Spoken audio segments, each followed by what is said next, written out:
इस मीनार के अंदर तकरीबन 225 छेद हैं और उन छेदों में अलाउद्दीन खिलजी ने हिंदुस्तान के दुश्मनों के सर काट काट कर लटकाए थे। आप ये छेद देख रहे हैं, इनके अंदर क्यों लटकाए थे? दंडित करने के लिए और ये मैसेज देने के लिए कि जिसने भी हिंदुस्तान के ऊपर, दिल्ली के ऊपर गलत नजर डाली, लूटने का इरादा करा, उसका भी अंजाम वही होगा जो इन मंगोलों का हुआ है। जब मंगोल दिल्ली के करीब आए तो खिलजी ने उनके लश्कर को मिट्टी में मिला दिया और उनके सरदारों की गर्दनें काट काट कर इनके अंदर लटका दी। छेद दिख रहे हैं पीछे, इन छेदों के अंदर लटकाई थी अलाउद्दीन खिलजी ने।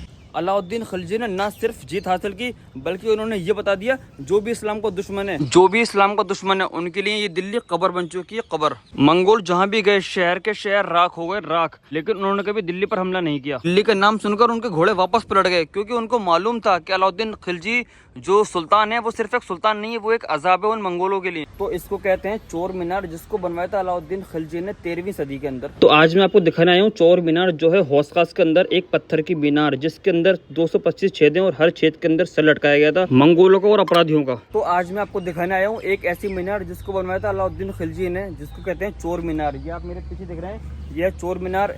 अभी मैं आपको इस मीनार को बिल्कुल पास से दिखाऊंगा। तो ये मीनार बनी हुई है दिल्ली के अंदर हौस खास में। ये हौस खास एक एरिया है जो बिल्कुल पॉश एरिया है, उसके पीछे बना हुई है।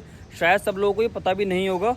और अलाउद्दीन खिलजी जो शासक था उस टाइम मुसलमान फख्र करते थे और आज भी करते हैं, क्योंकि एक ऐसा सुल्तान जो ना गलत देखता था ना गलत होने देता था किसी भी इंसान के साथ। आपने अलाउद्दीन खिलजी के बारे में जहां भी सुना होगा नेगेटिव ही सुना होगा। ज्यादातर बॉलीवुड की मूवीज में अलाउद्दीन खिलजी का हर जगह नेगेटिव रोल दिखाया गया है। लेकिन जब आप तारीख के पन्नों को ध्यान से देखेंगे तो आपको दिखेगा कि एक विजनरी सुल्तान जो लुटेरा नहीं था, एक हुक्मरान था जो जुल्म से नहीं निजाम से बैठा था। दिल्ली को लुटेरों से बचाया, मंगोलों को तोड़ दिया। 13वीं सदी में मंगोल दुनिया के सबसे खतरनाक अटैकर्स थे, उनको कभी दिल्ली के अंदर घुसने भी नहीं दिया। अलाउद्दीन खिलजी ने सबसे पहला वार महंगाई के ऊपर करा। दिल्ली में लोग कहते थे अगर अलाउद्दीन के जमाने में होते तो हमें रोटी सस्ती मिलती। उन्होंने मार्केट में रिफॉर्म्स किए जो आज भी इकोनॉमिक्स के स्टूडेंट्स पढ़ते हैं। हर चीज की सरकारी कीमत होती थी, दाल चावल गेहूं कपड़ा, कोई भी एक्स्ट्रा पैसा नहीं ले सकता था। हर व्यापारी का रिकॉर्ड होता था, अगर कोई भी दाम बढ़ाता एक्स्ट्रा तो तुरंत सजा मिलती। मैं आपको ये मीनार अंदर दिखाना चाहता हूँ। इसके अंदर क्या है, मैं एक बार ऊपर गया था काफी पहले, लेकिन अभी क्या है ना, इसके अंदर गेट बंद है। मैं आपको दिखाता हूँ, ये देखिए आप, ये देखो आप सामने, यहाँ से इसका ऊपर जाने का रास्ता है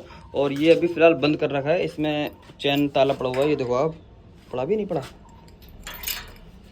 शायद नहीं पड़ा यार।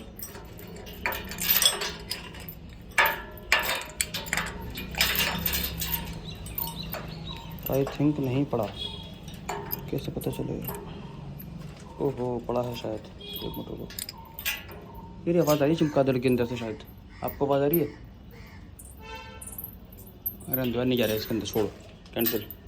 फिलहाल इसके अंदर ना बहुत ज़्यादा गंदगी हो रही है और स्मेल भी आ रही है, क्योंकि चिड़ियाँ वगैरह और चमगादड़ वगैरह इसके अंदर हैं, जो आवाज़ भी आ रही है, इसलिए मैं अभी ऊपर नहीं जा रहा हूँ। लेकिन आज उनके जाने के 800 साल बाद आप उनको गलत कह रहे हो, उनको गाली दे रहे हो। भाई इससे आप क्या कर सकते हो?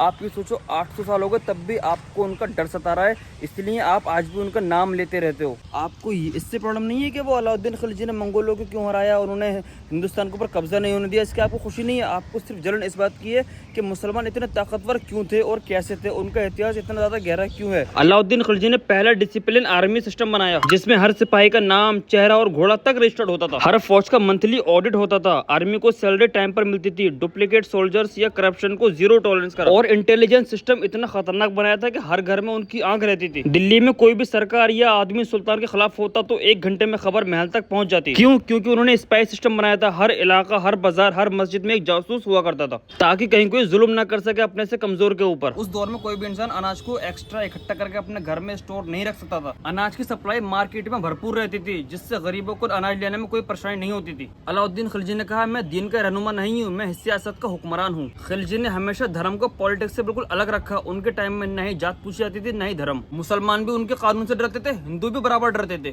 आज अलाउद्दीन खिलजी को गलत कहने के सिर्फ कुछ ही रीजन है। सबसे पहला रीजन है, बॉलीवुड की फिल्मों में इतना गलत दिखाया गया है। मैं आपको खुद कहता हूँ, आप लोग खुद सोचिए, आप लोगों ने उनको गलत कहना कहाँ से सीखा? बॉलीवुड से सीखा।